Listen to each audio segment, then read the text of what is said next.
بسم اللہ الرحمن الرحیم۔ الصلاۃ والسلام علیکہ یا سیدی یا رسول اللہ وعلی آلک و اصحابک یا نور اللہ، اللہم صلی علی محمد کما تحب و ترضی عنہ۔ درود شریف پڑھنے والے کے ہر کام پورے ہوتے ہیں۔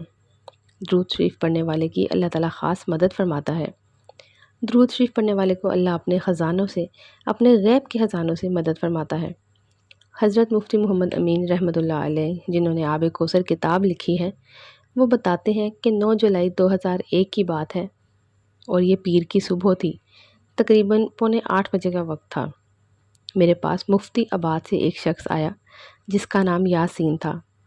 تو یاسین صاحب ان کے پاس آئے اور بیان کیا کہ میرے ماموں جو ہیں وہ گوجرانوالہ کے رہنے والے ہیں۔ انہوں نے کسی کو 10 لاکھ روپے دیے تھے، اب وہ شخص پیسے واپس نہیں دے رہا، مکر گیا ہے۔ تو ماموں جان میرے پاس آئے اور کہنے لگے کہ فلاں شخص نے میرے 10 لاکھ دینے سے انکار کر دیا ہے اور میرا کاروبار بھی ٹھپ ہو گیا ہے۔ میں نے بہت جتن کیے لیکن اس نے منع کر دیا، کوئی پیسہ واپس نہیں دیا۔ اب ان کے ماموں بہت پریشان تھے، کاروبار بالکل بند ہو گیا تھا، پیسے بھی بالکل ختم ہو گئے تھے۔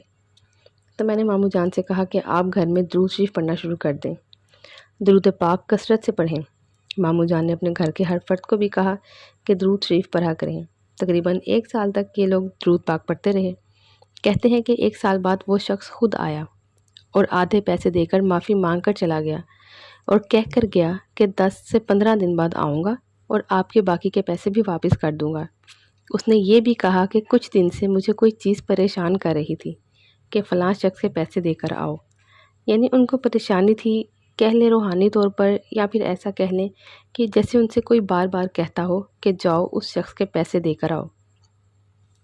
اسی پریشانی کے عالم میں، اضطراب کے عالم میں، انہوں نے ان کے ماموں کے آدھے پیسے لوٹا دیے اور باقی آدھے پیسے دینے کا وعدہ کر کے چلے گئے۔ جب ہم درود شریف پڑھتے ہیں نا، اور جب درود پاک مل کر پڑھتے ہیں تو بہت زیادہ برکتیں ملتی ہیں۔ ایک آپ اکیلے پڑھ رہے ہیں تو آپ اکیلے پر تو رحمت برستی ہے، لیکن جب آپ مل کر پڑھ رہے ہوتے ہیں، یہ ہمیں نہیں معلوم کہ کسی کا فیض کیسا ہے، کسی کی زبان کیسی ہو، کسی کی تصویر کیسی ہو، کسی کا دل کیسا ہو، یہ سب اللہ تعالیٰ جانتے ہیں اور اللہ تعالیٰ ہی اپنا کرم کر دیتے ہیں۔ تو کوئی مسئلہ ہوا کرے تو اپنے گھر والوں کے ساتھ مل کر درود پاک پڑھا کریں، دعا کیا کریں کہ اے اللہ اس درود پاک کی برکت سے ہمارے تمام مسئلے حل کر دے۔ لیکن 10 لاکھ روپے جس آدمی نے دینے تھے، پہلے وہ اس نے منع کر دیا، پھر خود ہی آ کر دے کے چلا گیا۔ یہ کوئی معمولی بات تو نہ تھی۔ انہوں نے کوئی عمل نہیں کیا، کوئی چلہ نہیں کاٹا، بس درود پاک پڑھا، اور یہی سب سے بڑا اور فضیلت والا عمل ہے۔ جس نے درود پاک کو تھام لیا، پھر دونوں جہان میں اس کے کام بنتے چلے جاتے ہیں۔ اللہ تعالیٰ ہم سب پر رحمت کی نگاہ فرمائے اور درود پاک کثرت سے پڑھنے والا بنائے۔ آمین۔ صلی اللہ علی محمد صلی اللہ علیہ وسلم۔